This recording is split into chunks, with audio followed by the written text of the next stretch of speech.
Le concept de layout est un petit peu à la base de comment sont construits les sites web aujourd'hui dignes de ce nom. L'idée elle est assez simple. Plutôt que placer manuellement des composants à droite à gauche et essayer de les aligner les uns aux autres pour donner un rendu qui donne bien, on va plutôt placer ces différents éléments visuels dans un maillage bien organisé qui pourrait s'apparenter en fait à un quadrillage mais invisible. C'est ensuite ce maillage qui contient les différents éléments qui va bouger et s'adapter automatiquement lorsque la taille de l'écran va s'adapter. C'est ce qui va permettre de faire du responsive. Tous les éléments vont donc rester alignés comme par magie, même lorsque la bordure va changer, que l'élément va supposément dépasser, il va passer en dessous, il va bien s'aligner avec tout le reste, etc. C'est ça que permet de faire le layout. Et c'est aussi là que prend l'importance du positionnement du coup relatif dont j'ai parlé précédemment. Ici, je vous ai préparé un petit exemple sur Framer où on pourrait se dire voilà, que voilà, c'est un composant assez classique d'inscription, de connexion.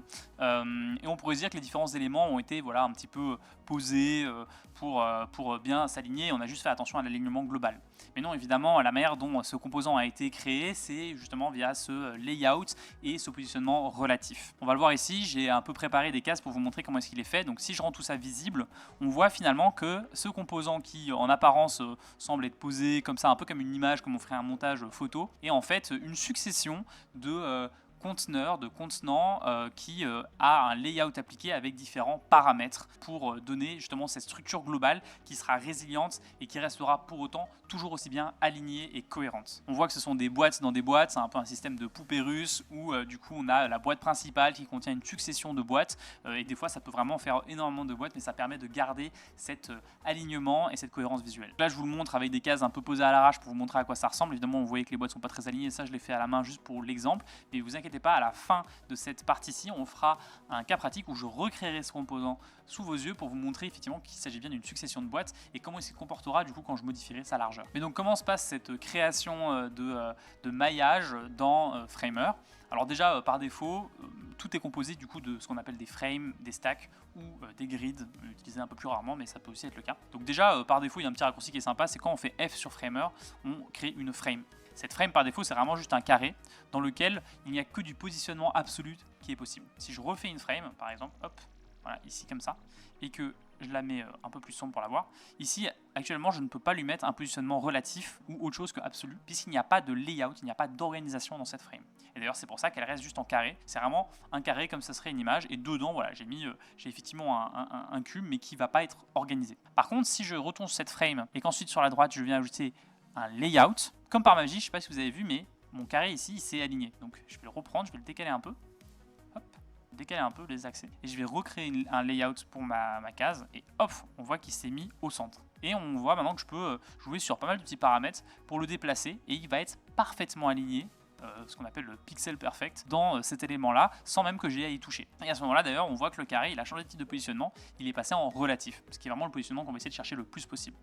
Après, je peux le repasser en absolu si je veux, mais là, à ce moment-là, je joue à un jeu dangereux. Donc maintenant, on va voir un petit peu ensemble les différents paramètres qui sont liés à cette section de layout dans les paramètres latéraux. Donc déjà, quand je sélectionne une case globalement, donc les layouts sont là, en dessous de size, et j'ai plusieurs paramètres qui vont être possibles. Ça va un petit peu changer en fonction du type de composant que j'ai. Est-ce que c'est juste une stack? Est-ce que c'est aussi du texte? Est-ce que c'est un autre type de composant spécifique? Donc là, déjà, on va voir que la première ligne concerne le type. Le type, c'est soit stack, soit grid. Donc stack, c'est en fait une succession linéaire, que ce soit en colonne ou en ligne, d'éléments filles. Donc là, en l'occurrence, je fais face à une stack, comme l'image l'indique ici, hop, en horizontal. Donc ce sont des lignes qui vont se mettre comme ça les unes après les autres. A l'inverse, je pourrais lui demander à ce que ça soit une succession qui soit plutôt vraiment verticale, horizontale. On le verra juste après dans la partie direction. Donc en tout cas, il y a les stacks qui sont des successions comme ça linéaires, en horizontal ou en vertical. Et ensuite, on a les grids qui, elles, vont plutôt être une organisation en colonne. Et donc, si je vais regarder spécifiquement ici, on voit que j'ai d'autres paramètres un peu pour la partie grid, où je vais pouvoir choisir le nombre de colonnes, je vais pouvoir choisir le nombre de lignes. En l'occurrence ici, comme j'ai pas assez de composants, ma troisième ligne est vide. Je peux ensuite changer aussi un peu le gap, donc ça c'est l'espacement, j'en parlerai aussi un petit peu plus après. Et ce qu'on appelle le padding, donc en fait c'est l'écart avec des composants filles avec la bordure de leur élément mère.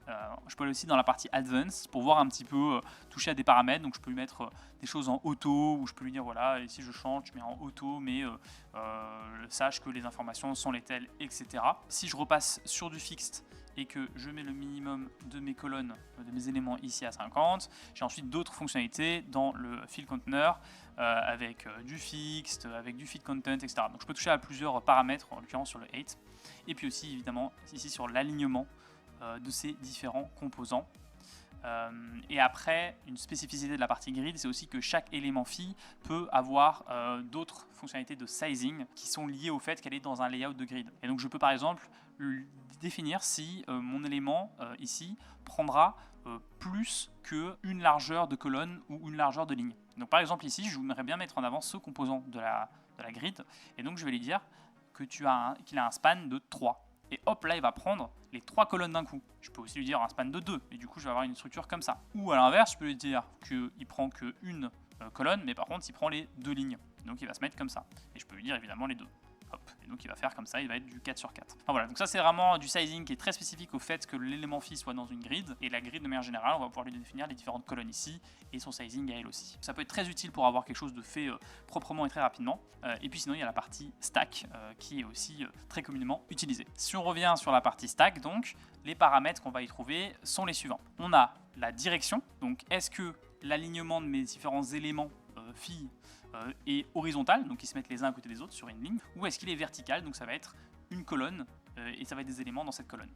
Donc voilà un petit peu comment ça se change ici avec ces deux flèches qui sont assez indicatives, et on peut voir d'ailleurs que ça va changer quelque chose aussi sur le visuel de ma petite icône ici sur la stack. Donc ça nous permet de très rapidement savoir si on a affaire à un positionnement plutôt horizontal ou vertical. Donc on voit que ça change ici l'orientation de mes deux petites colonnes. Ensuite, on a la partie distribution. On va pouvoir voir du coup la manière dont on veut positionner par défaut les éléments phi qui sont dans ma frame, dans ma stack. Ça va dépendre du positionnement qu'on donne, enfin de la direction qu'on donne, pardon, parce que là, en vertical, le start, il va dire évidemment qu'on commence par le haut. Par contre, en horizontal, il va dire on commence par la gauche. Alors ici, on ne peut pas le voir parce que les éléments phi sont trop petits en taille, mais si, enfin, sont trop grands pardon en taille. Par contre, si je leur mets une petite taille, hop, je vais leur mettre genre 12. Hop, on voit qu'effectivement il a bien commencé à aller centrer sur la gauche. La distribution va dépendre de la direction, la manière dont la distribution va être impactée va dépendre de la direction, et ça va être la même chose pour l'alignement. Donc il faut un petit peu jouer entre distribution et alignement. Ça peut sembler complexe, mais en fait vous allez le voir qu'en touchant un petit peu à Framer et à cette partie-là, vous allez prendre très vite les bons réflexes. La partie start, on va commencer en haut. La partie center, tous les éléments vont partir du centre, et après bon, voilà, si j'en rajoute encore un, tac, ils vont s'écarter comme ça, mais ils vont toujours être centrés globalement. Et la partie end, ils vont commencer par le bas, par la gauche et la droite en fonction de la distribution qu'on a donnée, de la direction qu'on a donnée. Le space between, il va mettre l'écart maximum entre les différents éléments phi dans cette stack. Le space around, il va s'assurer qu'il y a la même place en haut et en bas pour chacun des composants. Donc là, si je reprends cet espace en haut et que je le mets en bas, et après je fais la même chose pour celui-là, on voit qu'effectivement, c'est bien les mêmes espacements. Et après, on a le space evenly, où en gros, là, ça va être vraiment essayer d'avoir le même écart en haut, entre et en bas pour tous les éléments. Donc c'est des petits ajustements comme ça qui permettent d'arriver à un rendu final que vous souhaiteriez avoir. On a ensuite la propriété d'alignement. Donc en fait, en fonction de si on est dans une direction horizontale ou verticale, la partie distribution et la partie alignement vont un peu s'intervertir. Là, en l'occurrence, sur cette partie-ci, l'alignement, il va déterminer si on est, et on peut le voir ici, c'est du coup cette interface-ci qui explique assez clairement comment le composant va se comporter en fonction. Est-ce qu'il est sur la gauche? Est-ce qu'il est centré? Est-ce qu'il est sur la droite? Donc ça, c'était un peu pour les propriétés voilà, de positionnement, de distribution, d'alignement, etc. des éléments phi dans leur stack. Ensuite, on a une propriété qui s'appelle le wrap, et qui donc en fait permet de faire du wrapping. Et en fait, ça, le concept, c'est de se dire, et c'est vachement utile en responsive notamment, c'est si un élément, les éléments phi, un dernier élément phi par exemple, vient se cogner contre la bordure de l'élément parent, au lieu de juste le faire dépasser ou qu'il passe en dessous et qu'il disparaisse en partie, eh ben, je vais agrandir la hauteur de mon élément parent pour venir passer l'élément phi en dessous. Donc je vais vous le montrer directement. Là, on a un wrap qui est actif. Okay, si je rajoute un élément phi ici, tac, on voit qu'il est venu se mettre en dessous directement. Si je reprends tous mes éléments phi et que je change leur taille, hop, par exemple, je vais les mettre à 250, hop, on voit que là, elles passent toutes, parce qu'en fait, 250 x 4, ça rentre dans la largeur de ce composant-là, qui fait, en l'occurrence, de cette frame-là, de cette stack-là, qui fait 1120. Et donc, effectivement, si maintenant, je reprends de nouveau tous mes trucs phi et que j'augmente la taille progressivement comme ça, on va voir que dès que je vais atteindre la limite qui va faire que l'élément phi va cogner la bordure, ou en tout cas la bordure avec le padding compris, et bien paf, il va passer à la ligne automatiquement. Ça permet voilà, en responsive d'avoir quelque chose qui va toujours être bien aligné, et c'est une propriété qui peut être super utile. Ensuite, dans une stack, on a la partie gap. Alors le gap, c'est l'écart, et en fait, ça va être l'écart entre les éléments phi d'une stack. Là, je l'ai imagé assez simplement. On a un gap de 10 entre ces éléments-là. On peut le voir ici, hein, gap de 10. Là, on a un gap de 20. Là, on a un gap de 40. Et donc, si on voit, je vais changer en live pour vous ici avec ces petites barres ici, je peux agrandir le gap qui est donc l'écart entre les différents éléments. Ensuite, on a le padding. Et alors ça, le padding, c'est pas entre les éléments phi, donc au sein de la stack mère, mais c'est l'espacement entre la bordure de la stack mère et ses éléments phi. Donc là, en l'occurrence, j'en ai à chaque fois que 1, mais si j'agrandissais comme ça, on voit que là, typiquement, même s'ils sont 2 maintenant, elles vont toujours réussir à respecter ce padding qui est en place sur l'élément parent. Et donc, on voit ici typiquement un padding de 0. Donc padding de 0, j'ai mis mon élément en fil-fil, l'élément phi en fil-fil, et donc il va remplir l'élément mère. Par contre, de la même manière, si je mets mon élément phi en fil-fil ici, dans un élément mère qui a un padding de 20, il va remplir l'élément mère jusqu'à cette bordure de 20 tout autour de l'élément parent. Et après, si je fais un cas un peu plus extrême, avec un padding de 80, donc 80 pixels, donc 160 en total, ici si on prend les deux largeurs cumulées, même chose pour les deux hauteurs, et ben l'élément phi va prendre tout l'espace qu'il peut prendre, mais il va s'arrêter à chaque fois à 80 de cette bordure. Et ça, le padding, donc on peut le voir ici, l'interface elle est là, et donc on a deux boutons sur lesquels on peut toggle ici. Donc par défaut c'est 80, et donc là ça prend l'entièreté, ça le fait sur l'entièreté des bordures. Et si je vais par exemple ici, on voit que j'ai appuyé là, et donc en fait là je vais le faire bordure par bordure. Et là typiquement j'ai dit, je veux que sur la partie left, donc gauche, il y a un padding de 40. Et donc là je vois qu'effectivement l'élément phi essaye de remplir tout l'élément mère, mais il ne peut pas le faire à 40 près sur le côté gauche. Ensuite, même chose ici pour padding by haut. Ici, en l'occurrence, j'ai un padding sur le top de 40, un padding sur le bottom de 40. Donc ça se tient effectivement là. Et là, il y a un padding différent. Par exemple, on voit que sur le top j'ai 40, le bottom j'ai 80, et la gauche, la droite j'ai 12. Et donc en fait, ça nous fait effectivement une disposition comme ça. Donc avec tous ces éléments qu'on a vus ici maintenant, il est possible en fait de faire n'importe quelle disposition de composants, comme on la voit ici. Et je vais vous le montrer tout de suite avec un cas pratique. Ça peut sembler être très rudimentaire pour pouvoir faire tous les espacements possibles, ou peut-être pas, hein, peut-être que c'est juste moi qui trouve ça rudimentaire, mais en fait c'est en combinant ces différentes propriétés qu'on peut faire n'importe quel type de positionnement et donc n'importe quel type d'élément. Et donc là maintenant je vais faire un petit accéléré pour vous montrer comment est-ce que je recrée ce cas pratique. Alors je ne vais pas le recréer dans les visuels d'un point de vue design, hein, mais je vais vous le recréer d'un point de vue vraiment les cases et l'emplacement de chacune de ces cases. Allez, c'est parti.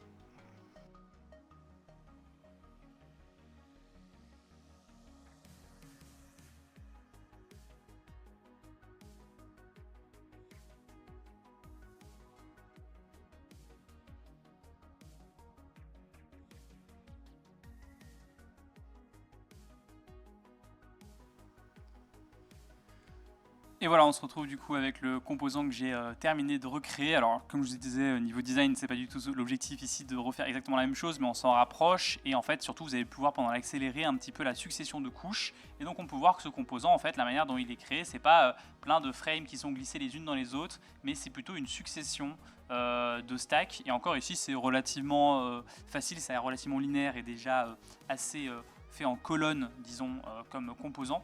Mais par exemple, si on regarde pour, je sais pas moi, ici, les différents logos, alors je n'ai pas trouvé les logos de différentes marques, mais c'était juste pour l'illustration, on voit du coup qu'il y a la stack globale qui contient mes boutons de logo. Si, ensuite, après, il y a la ligne qui contient toutes ces stacks, et ensuite, chacun de ces logos est également une stack dans laquelle il y a une icône qui est bien centrée. Il y a un espacement de chacun des composants. On voit que là il y a une case qui comprend en fait l'ensemble des boutons ici qui eux-mêmes comprennent des choses, etc. Bref, vous avez peut-être compris maintenant la logique, je l'espère en tout cas. C'est indispensable pour bien faire des sites sur Framer et sur plein d'autres éditeurs de sites web. Le web est un peu construit comme ça. Donc voici un petit peu pour la construction des layouts et la reconstruction de ce composant-là spécifiquement. C'était tout pour la partie layout. Maintenant, entre ça, entre les breakpoints, entre le positioning et les sizing, vous avez tout ce qu'il vous faut pour faire un site 100% responsive, ce qui est un peu le premier prérequis pour un site qualitatif et professionnel. Donc maintenant que vous savez faire tout ça, je vous invite à vous entraîner un petit peu pour vraiment bien le maîtriser. Et puis tous les sites web du monde sont ouverts à vous à présent.